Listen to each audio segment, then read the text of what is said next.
Selamat malam Bapak Ibu, senang sekali rasanya di minggu tengah ini kita bisa kembali beribadah kepada Tuhan kita.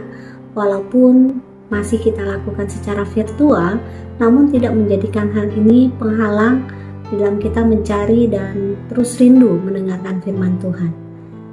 Mari saat ini kita akan kembali memulai ibadah tengah minggu kita. Sebagai penghantar dari saat teduh kita, saya akan membacakan dari Mazmur 23 yang berbunyi demikian. Tuhan gembalaku yang baik, Mazmur Daud. Tuhan adalah gembalaku, takkan kekurangan aku. Ia membaringkan aku di padang yang berumput hijau. Ia membimbing aku ke air yang tenang. Ia menyegarkan jiwaku. Ia menuntun aku di jalan yang benar oleh karena namanya. Sekalipun aku berjalan dalam lembah kekelaman, aku tidak takut bahaya, sebab Engkau besertaku. Gadamu dan tongkatmu itulah yang menghibur aku. Engkau menyediakan hidangan bagiku di hadapan lawanku. Engkau mengurapi kepalaku dengan minyak, pialaku penuh melimpah. Kebajikan dan kemurahan belaka akan mengikuti aku seumur hidupku, dan aku akan diam dalam rumah Tuhan sepanjang masa. Silakan bersatu dulu.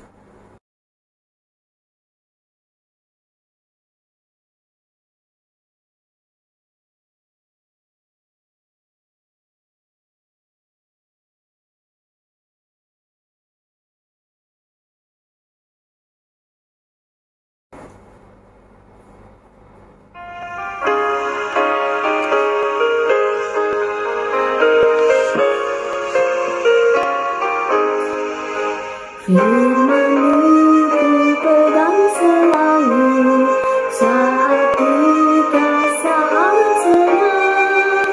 Jalan hidup yang akan datang, tangan Tuhan yang memegang. Pencobaan menghimpit aku dan menjadi keluhanku. Firman-Mu ku pegang selalu, sayapku dapat berteduh. Firman-Mu Tuhan ku pegang selalu. Hilanglah keraguanku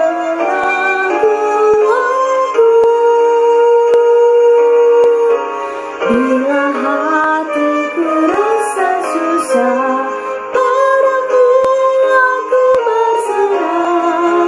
Firman-Mu ku pegang selalu, maka amanlah jiwaku.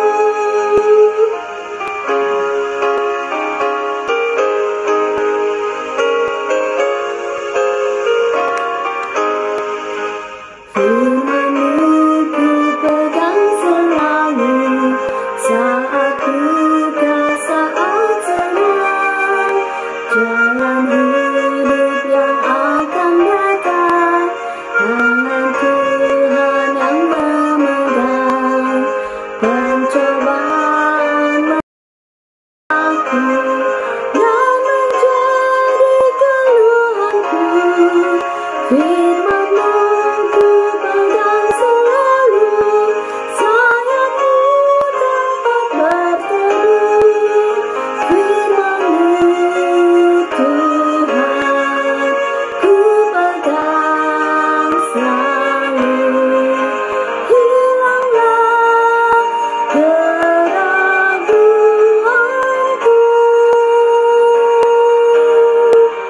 bila hatiku rasa susah. Padamu aku berserah. Firman-Mu ku pegang selalu, maka amanlah jiwaku.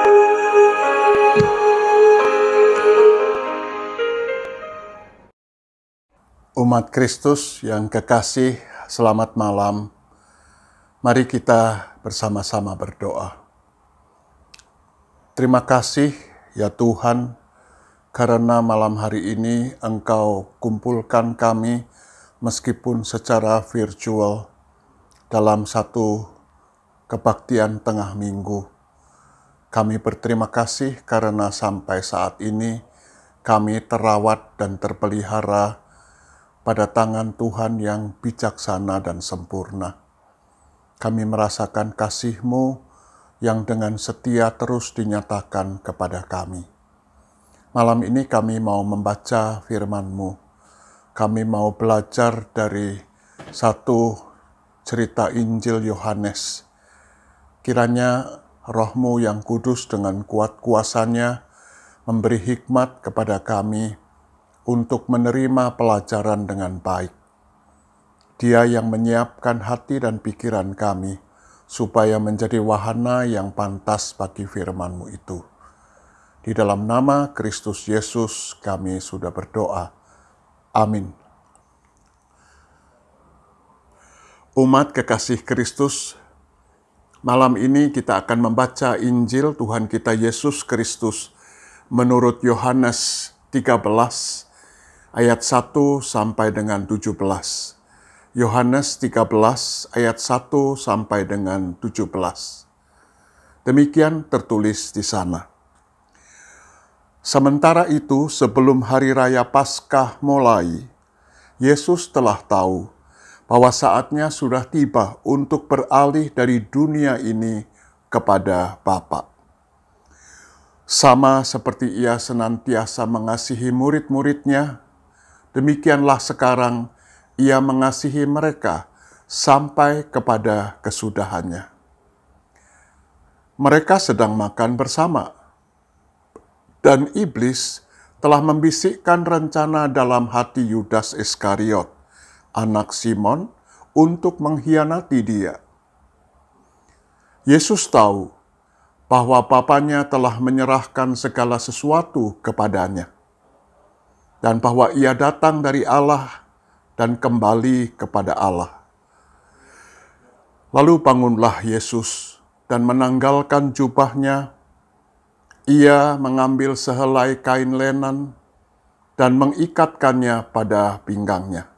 Kemudian Ia menuangkan air ke dalam sebuah pasi dan mulai membasuh kaki murid-muridnya, lalu menyekannya dengan kain yang terikat pada pinggangnya itu. Maka sampailah Ia kepada Simon Petrus. Kata Petrus kepadanya, "Tuhan, Engkau hendak membasuh kakiku?" Kata Tuhan Yesus kepadanya, "Apa yang kuperbuat engkau tidak tahu sekarang, tetapi engkau kelak akan mengertinya." Kata Petrus kepadanya, "Engkau tidak akan membasuh kakiku sampai selama-lamanya." Jawab Yesus, "Jikalau aku tidak membasuh engkau, engkau tidak mendapat bagian dalam aku." Kata Simon Petrus kepadanya, "Tuhan, jangan hanya kakiku saja, tapi juga tangan dan kepalaku." Kata Yesus kepadanya, "Barang siapa telah mandi, ia tidak usah membasuh diri lagi, selain membasuh kakinya. Karena ia sudah bersih seluruhnya. Juga kamu sudah bersih, hanya tidak semua. Sebab ia tahu siapa yang akan menyerahkan dia. Karena itu ia berkata, tidak semua kamu bersih." Sesudah ia membasuh kaki mereka, ia mengenakan pakaiannya dan kembali ke tempatnya, lalu berkata kepada mereka, "Mengertikah kamu apa yang telah kuperbuat kepadamu? Kamu menyebut aku guru dan Tuhan, dan katamu itu tepat, sebab memang akulah guru dan Tuhan. Jadi jikalau aku membasuh kakimu, aku yang adalah Tuhan dan guru, maka kamu pun wajib saling membasuh kakimu. Sebab aku telah memberikan suatu teladan kepada kamu, supaya kamu juga berbuat sama yang telah kuperbuat kepadamu. Aku berkata kepadamu, sesungguhnya seorang hamba tidaklah lebih tinggi daripada tuannya, ataupun seorang utusan daripada dia yang mengutusnya.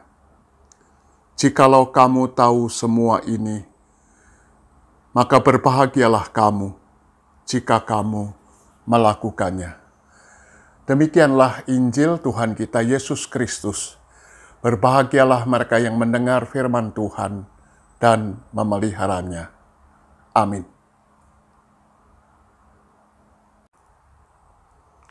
Saudara-saudara yang dikasihi Tuhan Yesus, murid-murid Yesus memang agak keterlaluan.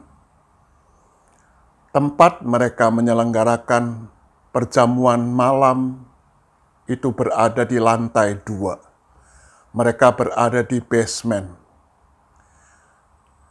Memang lantai rumah lebih bersih ketimbang jalanan atau trotoar di depan rumah. Karena itu, pada keluarga-keluarga yang lumayan kaya, biasanya mereka menempatkan di dekat pintu masuk rumah 1 atau 2 orang budak yang punya tugas satu saja, yaitu membuka kasut para tamu yang akan masuk dan mencuci kaki mereka. Saudara tidak usah membayangkan bahwa para tamu itu baru saja berjalan di atas trotoar yang dibuat dari ubin atau paving seperti kita pada zaman modern. Mereka berjalan di jalan tanah yang berdebu. Sama-sama hewan juga berjalan di sana. Jadi ketika mereka berjalan dari luar rumah, bagian tubuh mereka yang paling kotor itu adalah kaki.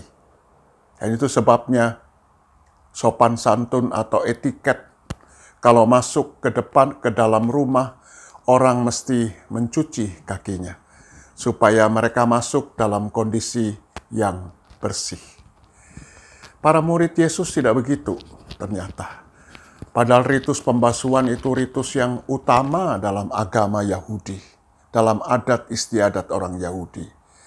Mereka begitu saja masuk ke dalam rumah, lalu naik ke upper room, lalu di sana mereka segera mengambil tempat mereka pada perjamuan makan mereka. Dan saudara-saudara jangan membayangkan bahwa pada perjamuan makan itu mereka duduk di kursi seperti sekarang kita biasa melakukannya. Sebab perjamuan mereka membuat mereka berada pada posisi setengah berbaring di tempat semacam sofa kita. Kaki mereka akan naik ke atas sofa itu. Jadi coba bayangkan, masuk ke rumah yang bersih, mereka tidak mencuci kaki, tidak membersihkan kaki. Lalu naik ke lantai 2 yang paling bersih, dan mereka tidak juga melap kaki. Malahan sekarang kaki mereka naik ke atas sofa tempat mereka setengah berbaring mengikuti perjamuan makan itu. Saya tidak bisa membayangkan rona wajah Tuhan Yesus, apa dia marah atau dia gregetan, tetapi yang dia lakukan adalah dia copot jubah luarnya, lalu dia ambil kain lenan panjang, lalu dia ikatkan di pinggangnya, dan satu peristiwa yang dramatis terjadi. Yesus membasuh satu persatu kaki para muridnya. Dan sesudah selesai membasuh semuanya dengan interupsi sedikit dari Petrus, Tuhan Yesus mengatakan, "Kamu menyebut aku guru dan Tuhan, dan katamu itu benar. memang akulah Tuhan dan gurumu. Nah, kalau aku saja yang guru dan Tuhan, aku yang tuan saja, bersedia melakukan pekerjaan budak, mencuci kaki kalian. Aku sudah mengajar kalian. Aku sudah memberi teladan dalam praktek. Apa itu melayani? Saudara-saudara, Tuhan Yesus melakukan dua hal dalam satu tindakan sekaligus. Yang pertama, ketika dia membasuh, mencuci kaki para muridnya biar bersih. Bagi saya, dia bertindak seperti seorang nabi yang melakukan sebuah tindakan simbolik. Tindakan simbolik yang menggambarkan apa? Menggambarkan Tuhan yang tuan itu mau turun ke bawah dan melakukan apa yang seharusnya dilakukan oleh seorang budak. Membasuh kaki. Pekerjaan yang sangat hina. Tetapi itulah Tuhan kita. Dinyatakan dalam sebuah tindakan simbolik kenabian, lihat Tuhan dari sorga itu masuk ke dalam dunia dan melayani sepenuh-penuhnya. Meninggalkan semua gengsi dan harga diri untuk menyelamatkan manusia. Tapi yang kedua, Yesus memang seorang guru yang hebat sekali. Smart. Dia mengajarkan sesuatu melalui melakukan hal itu. Mencuci kaki para muridnya. Tuan itu lawan dari hamba. Tuan ada di atas dan hamba ada di bawah. Mungkin lebih tepat, budak itu lawan daripada tuan. Budak itu harus melayani si tuan. Tetapi yang terjadi dalam cerita kita adalah si tuan itulah yang mengajar budak-budaknya untuk melakukan apa yang seharusnya, apa yang menjadi kewajiban mereka sebagai seorang budak. Mencuci kaki. Saudara-saudara yang dikasihi Tuhan Yesus, paling tidak kita bisa belajar dua hal dari cerita dramatis ini. Yang pertama, ketika Petrus menolak untuk dicuci kakinya oleh Yesus, engkau tidak akan mencuci kakiku untuk selama-lamanya, katanya. Tetapi Tuhan Yesus mengatakan, kalau kamu tidak aku basuh, kalau aku tidak membasuh kamu, kamu tidak akan mendapat bagian dalam aku. Kalau kamu mau menjadi muridku, kalau kamu mau menjadi seperti aku, kalau kamu mau melakukan pelayanan seperti aku, nomor satu, syarat utamanya adalah kamu harus pernah menerima pelayananku. Rasanya kita semua setuju ya. Hanya orang-orang yang punya kesadaran dan pemahaman bahwa dia sudah dilayani sendiri oleh Tuhan dalam hidup mereka. Apapun bentuk pelayanannya. Bagaimanapun bentuk pelayanannya, kapanpun pelayanan Tuhan itu dilakukan bagi mereka. Jangan pernah berharap orang ini bisa melayankan pekerjaan-pekerjaan Tuhan dengan sepenuh hati, dengan tulus, dengan bergairah. Harus pernah menyadari, merasakan, mengalami, dilayani oleh Tuhan. Ada baiknya kita berhenti sejenak, kita berefleksi, kita bertanya kepada diri sendiri, kapan ya saya sadar bahwa Tuhan itu sudah melayani saya habis-habisan. Merendah sama seperti saya. Itu prasyarat mutlak. Kalau kita mau bertekad ikut melayankan pekerjaan-pekerjaan Tuhan. Tapi catatan saya yang kedua.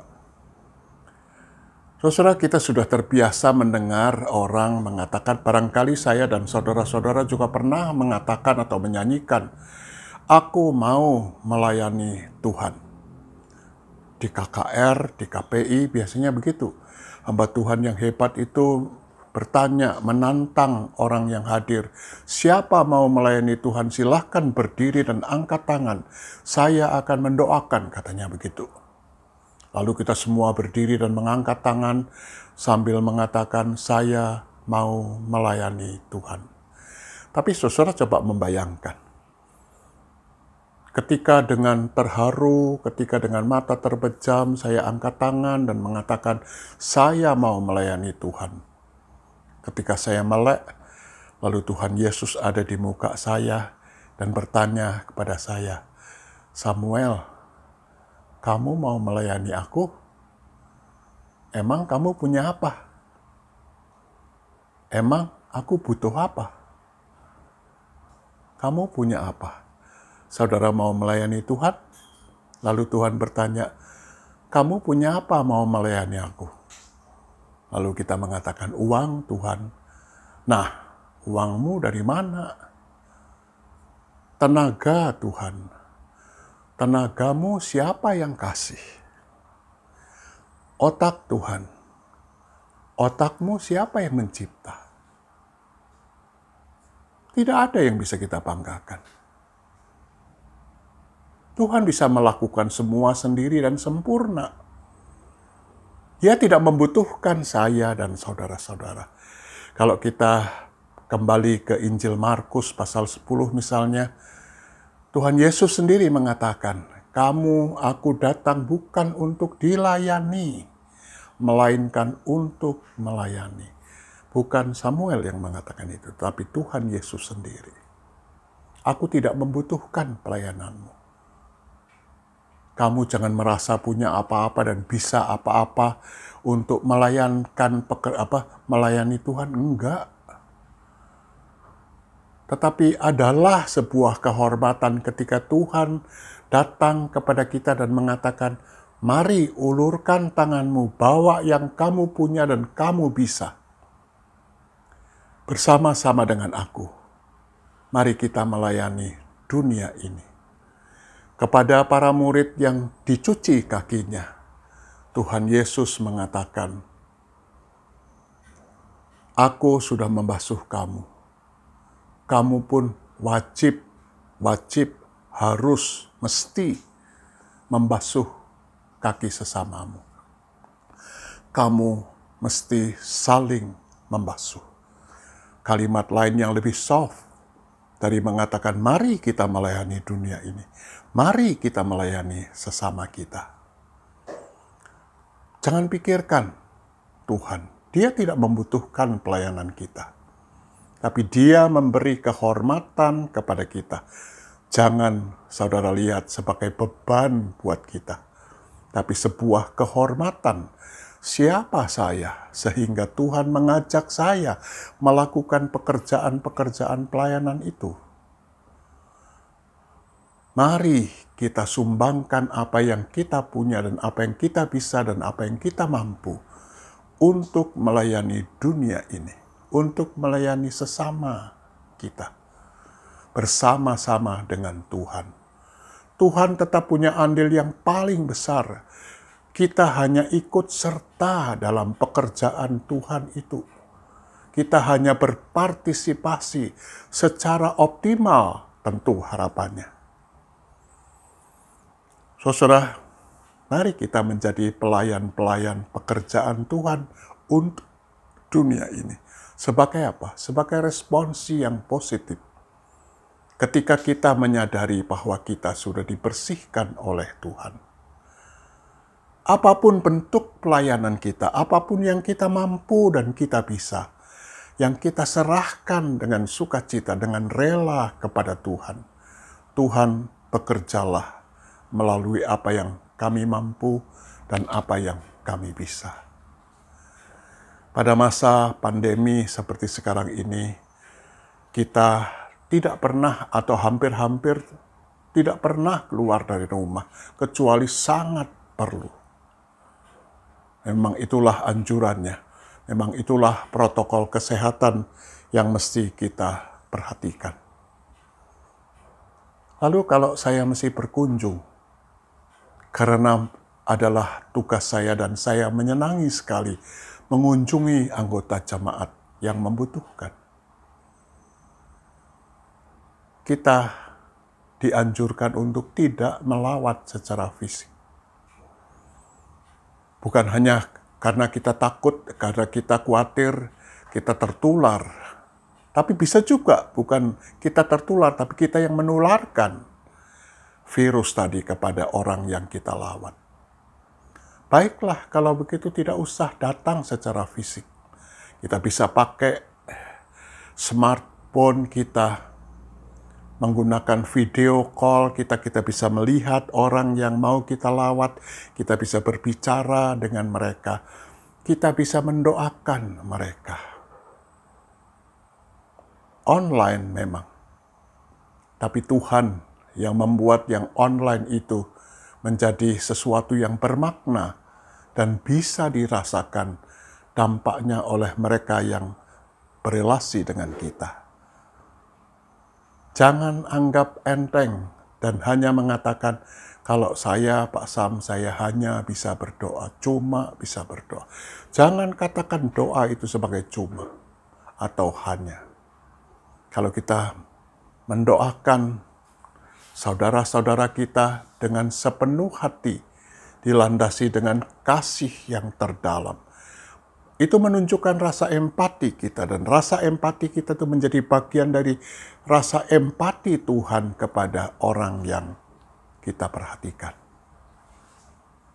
Marilah kita menjadi kreatif, karena kita bisa melayani bahkan dengan smartphone kita.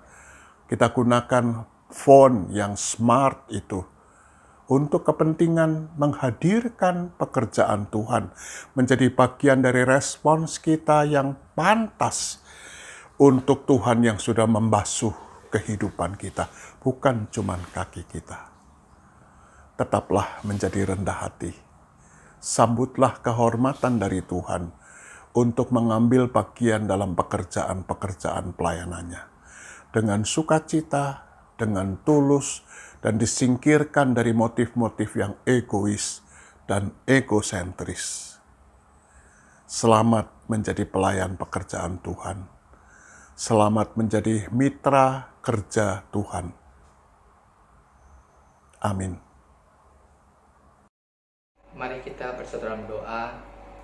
Bapa, kami bersyukur ketika kami sama-sama boleh belajar kebenaran firman Tuhan. Tuhan telah mengajarkan kepada kami bagaimana Tuhan datang ke dalam dunia ini untuk melayani kami orang yang tersesat. Namun ya Tuhan, tolonglah kami. Ya Tuhan sudah terlebih dahulu memberikan teladan itu kepada kami. Kami juga dapat meneladaninya melalui kehidupan kami untuk melayani sesama kami, melayani orang-orang yang membutuhkan yang ada di sekitar kami ya Tuhan. Bapa dalam surga, saat ini kami juga akan menaikkan beberapa doa syafaat kami. Pertama, kami berdoa bagi pemerintah bangsa ini. Kami bersyukur Tuhan sudah tempatkan pemerintah kami yang begitu serius di dalam menangani pandemi corona COVID-19 ini, yaitu dengan didatangkannya vaksin untuk kemudian didistribusikan, untuk kemudian juga dinikmati oleh masyarakat secara cuma-cuma ya Tuhan. Untuk itu kami berdoa biar kira Tuhan yang terus pimpin proses demi proses yang dilakukan oleh pemerintah kami, dan Tuhan juga yang pulihkan bangsa kami ini dari sisi ekonomi, sisi sosial ya Tuhan, sehingga berangsur-angsur kondisi ini boleh semakin membaik ya Tuhan. Kami juga berdoa ya Tuhan di tengah pandemi ini, namun juga Tuhan izinkan terjadi beberapa bencana alam di bangsa kami ini ya Tuhan. Baik itu gempa bumi, tanah longsor, erupsi beberapa gunung ya Tuhan. Tuhan, kiranya Engkau yang berikan juga kepada orang-orang di daerah-daerah tersebut, khususnya mereka yang menangani, yang berada di garis terdepan di dalam proses penanganan bencana alam ini, sehingga mereka diberikan kekuatan, bahkan di tengah kondisi harus menjaga protokol kesehatan ya Tuhan. Biar Tuhan juga yang pulihkan mereka yang saat ini menderita di dalam kondisi bencana alam ini ya Tuhan. Tuhan yang pulihkan, Tuhan yang berikan penghiburan kepada mereka semua. Bapa, inilah setiap doa seruan kami, dan kami naikkan hadirat nama Tuhan Yesus Kristus. Kami bersyukur dan berdoa. Amin. Ya, saya mengucapkan terima kasih atas pelayanan firman Tuhan yang sudah dibawakan oleh hambanya. Biarlah firman hari ini boleh menguatkan dan membuat kita semakin mencintai Tuhan dan mau melayani Dia dengan penuh kerelaan. Sebagai lagu penutup kita, mari kita angkat satu pujian, Tuhan mengutus kita.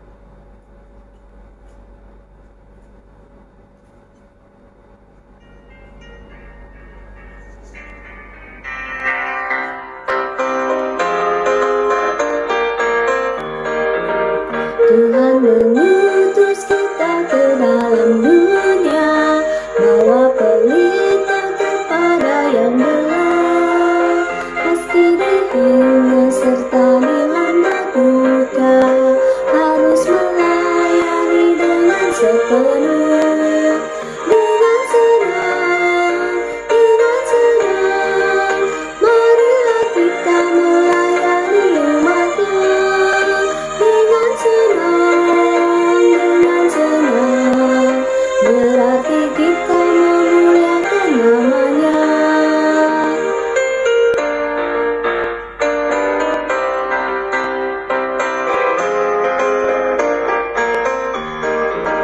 Tuhan mengutus kita ke dalam dunia, bagi yang sakit dan tubuhnya lemah.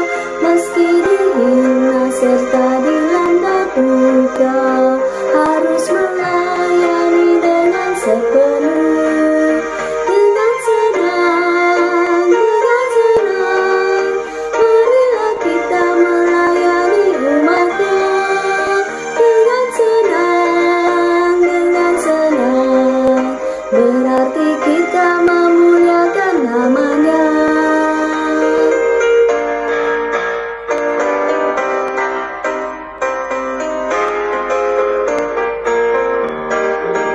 Tuhan mengutus kita ke dalam dunia, untuk yang miskin dan lapar berteduh. Meski dihina serta dilanda duka, harus melayani dengan sepenuh. Dengan senang, marilah kita melayani umat-Nya. Dengan senang, berarti kita memuliakan nama-Nya.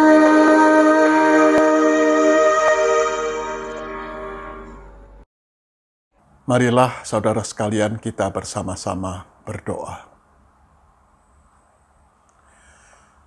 Ya Tuhan, kami sudah membaca kisah yang dramatis ketika Yesus Tuhan kami membasuh kaki murid-muridnya. Dia sadar bahwa Dia Tuhan dan Guru, tapi Dia tidak segan-segan dan dengan spontan, dengan ikhlas dan rela merendah, membersihkan kaki murid-muridnya yang kotor, dan merasa diri cukup tinggi untuk melakukan pekerjaan-pekerjaan budak.